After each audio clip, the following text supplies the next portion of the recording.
Ce match nul vous donne-t-il des raisons de croire en la qualification de l'OGC Nice pour le dernier carré de cette fameuse C4? Quand même, oui, tu fais 2-2 à l'extérieur, ça a été un petit peu assez ouvert, quoi.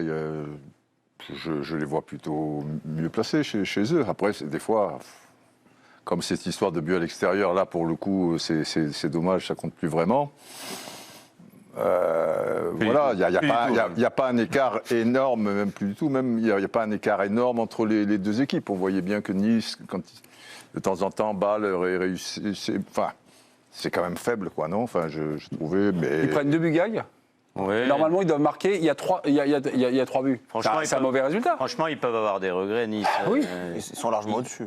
On les a trouvés au-dessus, c'est vrai, sur ce match-là. Et ils tenaient le match. Très clairement, on sentait que Bâle s'essoufflait, n'avait pas de solution. Et il y a eu une forme de déconcentration, moins de pression, moins d'engagement physique de la part des Niçois. Et ils l'ont payé cher. Ils ont mal entamé leur rencontre, ça c'est sûr. Ils sont rentrés très doucement à subir. Ils concèdent un penalty un peu bête mais logique. Et après, en revanche, dès qu'ils ont décidé de rentrer dans la partie et ils ont commencé à multiplier les occasions, avant même de marquer, ils ont Oui, celle de Thuram est énorme à bout portant, où il y a 24, etc. Ouais. Peut-être de la Borde de mémoire, il y a déjà une frappe de Mofi. Enfin, il y a eu des choses. Tu sens que quand ils ont décidé d'accélérer un petit peu, techniquement et physiquement, c'est au-dessus. Donc on n'est pas inquiet, ça passera évidemment. On ne dit pas ça. On a vu les Balois tout donner. C'est donc Nice, voilà, tranquille, on est supérieur, on est machin, tout va bien, voilà. Non mais normalement, l'affaire doit être réglée ce soir déjà. Ils doivent prendre une option quand même. Allez. C'est justement parce qu'elle n'est pas réglée qu'on se rend compte que les clubs français, de manière générale en Coupe d'Europe, n'arrivent pas à avoir de marge, quel que soit l'adversaire. Et là, effectivement, il y aurait dû avoir un peu de marge, parce que j'ai trouvé Bâle un peu plus faible que ce à quoi je m'attendais. Je pensais que ça serait un peu plus intense. Ouais, pas meilleur techniquement, mais je pensais qu'il y aurait un peu plus d'intensité, un peu plus d'agressivité. Au moins ça, ouais. Et là, franchement, c'était pas un gros match. C'était pas un gros match. Il y a une petite logique quand même, parce que Bâle, ils jouaient devant leur public, ils ont été quand même mais portés. c'était même pas plein. Des temps forts. C'était même pas plein. C'était pas. Moi, le problème, c'est qu'effectivement, c'est qu'il faut recommencer le boulot complètement au match retour, parce qu'ils ont un peu gâché quand même.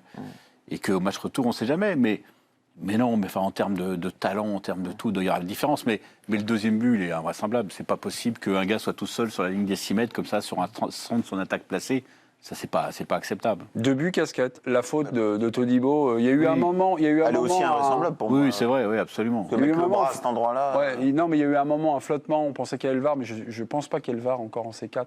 Pas à ce stade-là aussi. Il a mis du temps quand même. Il n'a pas mis de temps pour mettre le point de pénalty. Il y a eu une discussion, etc. Ça laissait entendre qu'il n'était pas... Il défend avec le bras, donc... 2 fautes idiotes. Moi, j'ai 3 actions là, en faveur de Nice qui reste dans ma rétine. J'ai Kefren Thuram à la 29e, qui manque le cadre sur un service de Rosario. J'ai 75e minute, une superbe frappe de Laborde avec Hitz, l'ex-portier de Dortmund qui se détend. Et puis j'ai Laborde qui manque son face-à-face 2 minutes plus tard. Ils en ont eu quand même des... Regardez les stats, 10 tirs, c'est pas énorme non plus. Hein. Non, mais là, c'est de l'occasion. Celle de Thuram, franchement, on la voit dedans, il ferme trop son pied, c'est à côté, c'est assez inexplicable. Laborde, il fait ce qu'il faut quand même, il fait une super frappe. Le gardien fait un bel arrêt. Mais c'est vrai que le scénario peut quand même donner des regrets et porteur d'inquiétude aussi. Parce que le nombre de fois où on a vu un club français dont on a senti qu'il était, logiquement, là je rejoins plutôt mes camarades, un peu au-dessus quand même au niveau talent, au-dessus physiquement très nettement et au-dessus aussi collectivement. Et que finalement tu te dis tu es à 2-2, il n'y a plus le but à l'extérieur. N'en déplaise à Didier, complètement, plus le but à l'extérieur. Et donc ça veut dire qu'aujourd'hui, ils peuvent, au match retour, trembler, faire un non-match et sortir comme tant de clubs français à ce stade-là de la compétition. Candice, Roland, vous avez eu la chance de voir ce match sur place, au Parc Saint-Jacques. 2 partout, vous direz quoi? C'est logique, c'est rageant, c'est frustrant? Je vous écoute, Candice. Ouais, ce qui est surtout rageant, je trouve, c'est de voir le niveau de Nice ce soir. On attendait beaucoup mieux des joueurs. Il y a eu beaucoup d'erreurs, en plus parfois de joueurs qui sont quand même solides. Todibo ce soir n'était pas dans un grand soir, il ratait beaucoup de choses. Il y a le problème des latéraux, ça c'est sûr que côté niçois, il y a encore ce problème ce soir. Et puis on a vu la générosité de Gaëtan Laborde par contre, mais c'est frustrant de voir ces 2 frappes en deuxième période arrêtées par le gardien. Finalement, j'aurais signé peut-être sur un 2-2 si on avait su que ces Niçois avaient été aussi embêtés. Mais moi, je reste sur la frustration vraiment d'avoir vu le niveau de Nice ce soir.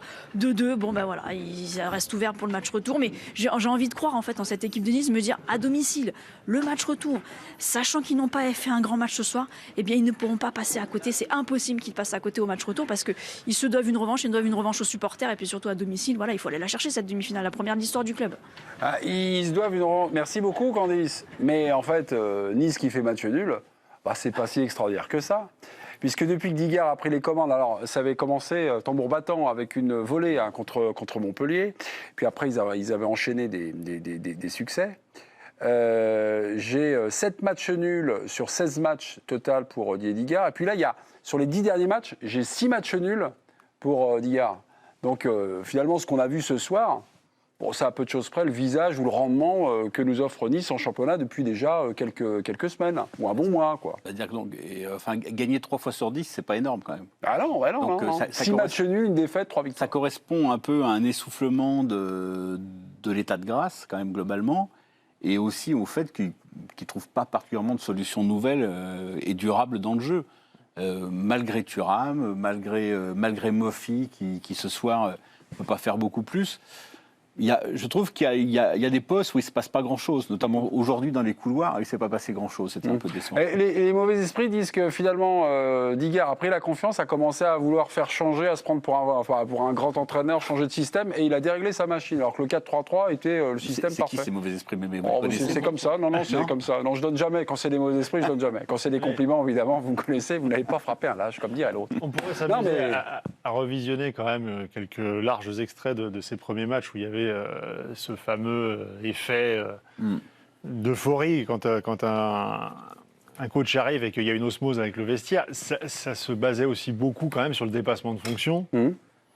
Tu voyais des joueurs qui étaient en surperformance. Alors je ne dis pas qu'ils étaient en sur-régime et que ça ne reflétait pas le niveau de l'équipe, mais plus qu'un système très établi et tout de suite une formule magique tactique, c'est surtout des joueurs qui surperformaient. Sur le dernier match que vous avez tous regardé, c'était contre le Paris Saint-Germain, une défaite donc. Alors c'est vrai qu'ils ont plutôt pas mal joué, mais j'ai trouvé que l'entame du match avait été un peu timide de la part de l'OGC Nice. Au final, on se dit ils ont des occasions, il y a Dante qui a ce but là, qui franchit la ligne, mais il y a 2,5 cm où le ballon ne passe pas. Et je trouve sur les entames de match, ça manque parfois un peu de caractère, de personnalité, d'y aller, quoi. Non, vous n'avez pas retrouvé un peu ces défauts-là? Ils avaient déjà ce problème avec Lucien Favre et ça avait complètement disparu depuis l'arrivée de Didier Digard. Oui, ils étaient acteurs. Et on a retrouvé quand même ce soir, parce qu'ils ont aussi fait une mauvaise entame, ils ont un problème de concentration, d'implication. Je ne pense pas que ça soit juste simplement tactique. Contre le PSG, par exemple, ils ont perdu. J'ai trouvé qu'ils avaient quand même fait un meilleur match que ce soir. Ouais. Largement. Et on peut. Après, c'est extra sportif, mais ce qui se passe autour de Galtier et autour du club, forcément, sur l'aspect de la concentration et de l'implication, je pense que ça a impacté ce groupe parce qu'ils doivent en parler, forcément. Ces 2 derniers jours, dans la préparation du match, en tout cas, pour moi, ça a dû peser. Ça ne doit pas arranger, mais. Quand ils font un match nul, moi je me souviens de Nice-Auxerre, si tu veux. En plus c'est le Ramadan. Tu vois, ça a été le début des matchs nuls. Il y avait eu 2-2 avant à Nantes, mais Nice-Auxerre, c'était catastrophique le match. En soi, à Nice, tu vois, c'est quand même Auxerre. Et là, il n'y avait pas d'affaire Galtier. Donc là, peut-être tu te dis, s'ils n'ont pas été terribles, c'est parce que j'en suis pas si sûr, moi. On n'a qu'à voir les derniers résultats d'une manière générale. Mais sur les aspects dont je te parlais, c'est-à-dire l'implication et la concentration. Non, mais ça s'est perdu un peu. Au début, les matchs qu'ils ont gagnés, notamment à Marseille, à Rennes aussi, je crois, ils laminaient physiquement, alors c'est peut-être justement ce supplément d'âme ou des choses comme ça, les équipes adverses. Et après, ils en ont été incapables. C'était pas forcément dans le jeu. Alors, Thuram, effectivement, était en grande forme. Mofi peut être un danger constant. Il gagne à Monaco aussi, avec Mofi. Là, mais c'était physiquement, surtout, qui m'impressionnait. Et là, c'est pas vraiment le cas. Après, dans le jeu... il y a des hauts, il y a des bas contre le PSG. C'est vrai qu'il y a eu une bonne période en deuxième mi-temps. Ils auraient largement mérité d'égaliser. Et puis après, pouf, ça... Mais l'histoire de Todibo, c'est pas rien, dans le rapport entre la bonne période et la moins bonne période. En fait, il fait partie un peu de ces joueurs qui sont appelés en équipe de France, même s'il n'y joue pas. En attendant, la période derrière, elle est un peu plus compliquée. Enfin, on ne peut pas croire complètement au hasard. Ouais. C'est-à-dire qu'il était très bon avant, et il est quand même nettement moins bon après. Pourquoi? C'est souvent ça. C'est souvent ça parce ils ont du mal à le digérer. Parce qu'il faut assumer le regard des autres, il faut assumer ce qu'on attend de soi-même aussi, il faut assumer la pression, il faut assumer le fait de rentrer de l'équipe de France. Il y a plein de choses à assumer qui sont compliquées. C'est pas le premier à qui ça arrive, c'est pas le dernier. Oui, souvent. Mais souvent, il y a un je trouve que c'est assez notable actuellement. Pour aller dans le sens de ce que dit Vincent, certes, il n'a pas joué dans l'équipe de France, mais il a été très sollicité en conférence de presse. Il s'est beaucoup exprimé, on l'a beaucoup interrogé sur ce parcours chaotique, sur cette revanche. Et quelque part, c'était une fin en soi presque d'être là déjà et à digérer, effectivement, c'est pas évident.